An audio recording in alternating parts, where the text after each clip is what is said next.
Et on va accueillir sous vos applaudissements le groupe Beau Manoir en la personne d'Éric Bourriot qui nous rejoint.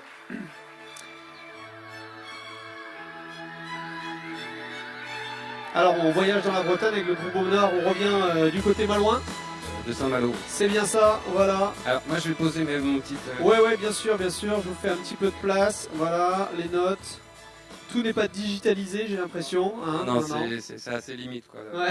Mon cerveau fonctionne mieux encore sur le papier. Ok, ça marche. Bah, je pense que pour commencer, on va juste lancer un petit film de présentation du groupe. Parfait.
Voilà.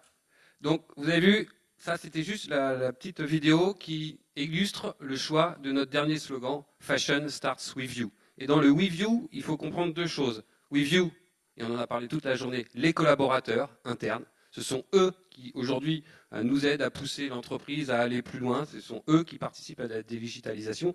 Et puis Fashion with you, vous les femmes, vous qui devez nous inspirer et nous aider à fabriquer la mode d'aujourd'hui. C'est-à-dire qu'aujourd'hui on n'est plus dans une approche où le producteur va décider de la mode et va l'imposer aux clients. On passe notre temps via notamment les réseaux sociaux et Instagram à s'inspirer de la mode de la vraie vie.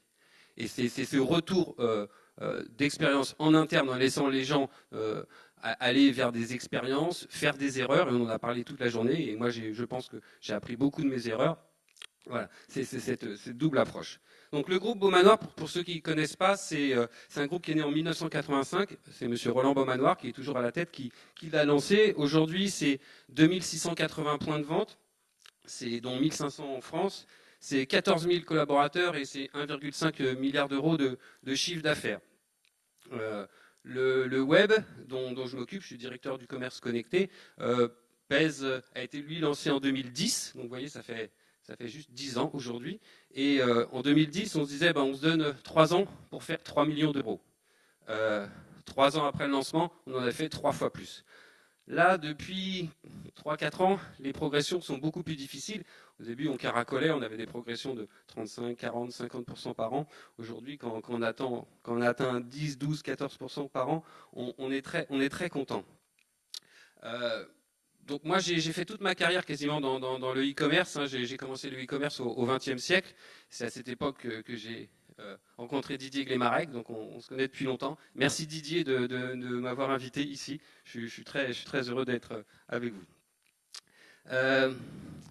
Je suis donc un papy du web, donc j'ai fait plein d'erreurs, plein de conneries, et c'est ça qui m'a permis d'apprendre. La problématique, ce dont je voulais vous parler, je lis dans ma main, il y a aussi des choses là. Voilà.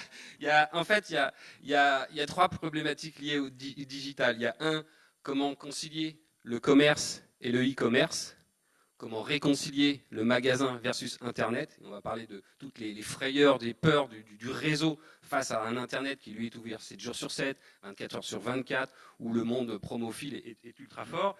Il y a un deuxième sujet, c'est comment faire une approche du web dans sa triple dimension. Et quand je parle de triple dimension, je parle de la dimension 1, média, je montre la mode. 2, une dimension qui serait je vends en ligne, donc ça c'est la boutique, c'est facile. Et puis la troisième dimension, c'est la dimension médium interactif, médium avec les clients, c'est-à-dire la captation de data, l'envoi de CRM et le fait d'être présent sur les réseaux sociaux.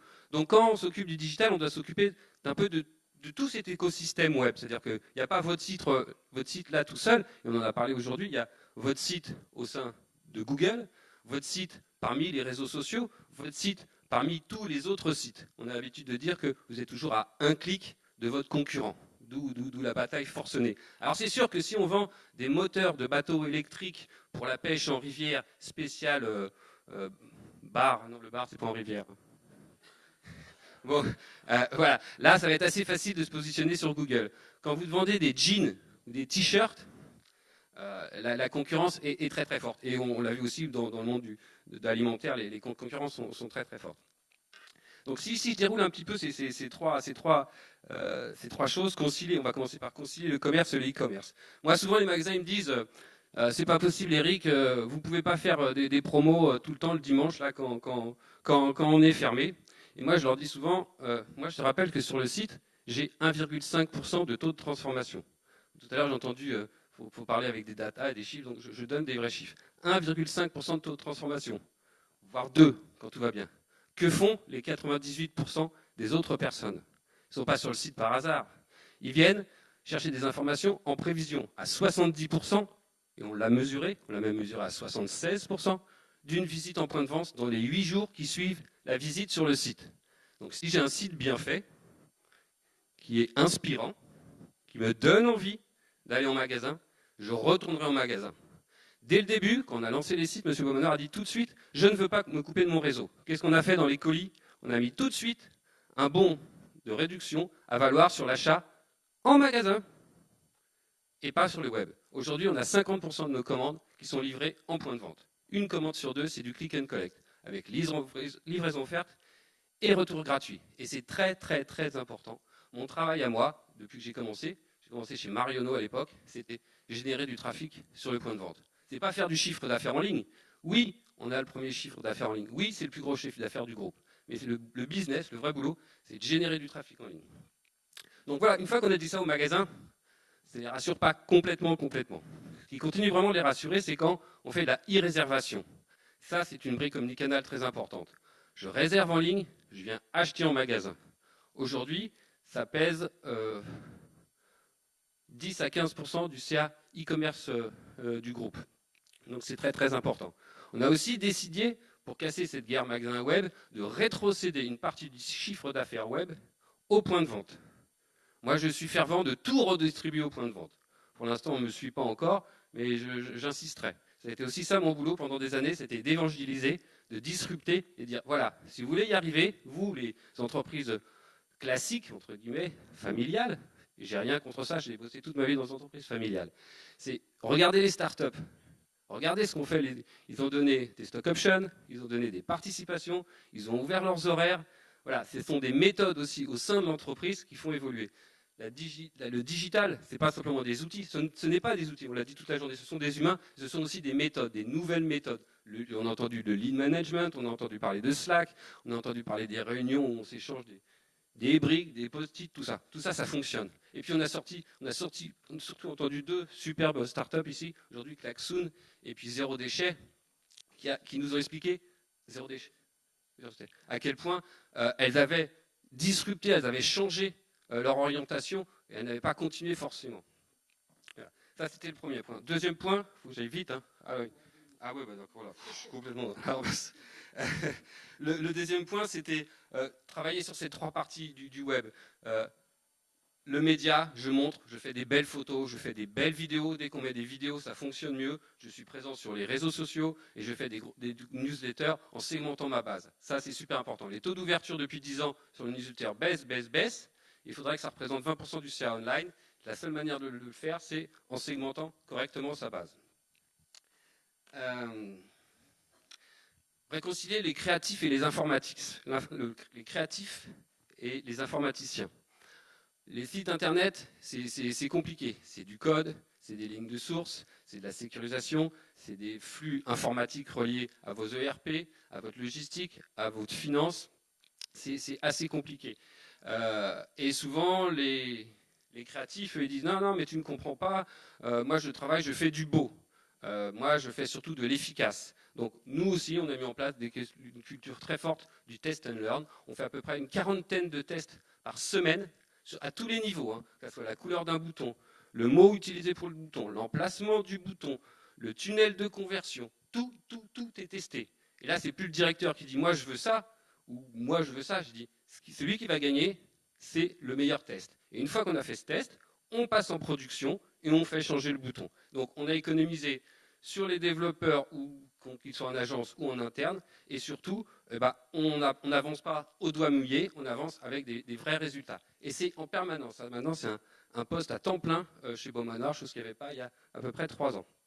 Et vous voyez, on a évolué avec. J'ai bientôt fini, j'ai fini. Donc, je voulais finir par... Je pense qu'il faut... Tout à l'heure, on a parlé de droit à l'erreur. Je suis complètement d'accord. Et je rajouterais même qu'il faut accepter l'imperfection. Facebook disait souvent « Done is better than perfect ». Il faut le faire, même si ce n'est pas parfait. En tout cas, il faut mettre le pied à l'étrier, il faut avancer, et puis il faut continuer. Au tout début, je vais arrêter là, M. Baumann m'avait dit bon, on a 3 ans là pour réussir. Et les 3 premiers mois étaient très durs, on ne faisait pas de chiffres. Hein. Donc un jour, il arrivé dans mon bureau, il me dit bon, Eric, je ne sais pas si on va continuer. Je pensais que j'avais 3 ans. Heureusement, le premier jour des soldes est arrivé. On a fait le plus gros chiffre d'affaires historique du groupe jamais réalisé. Et depuis, l'histoire a continué. Voilà.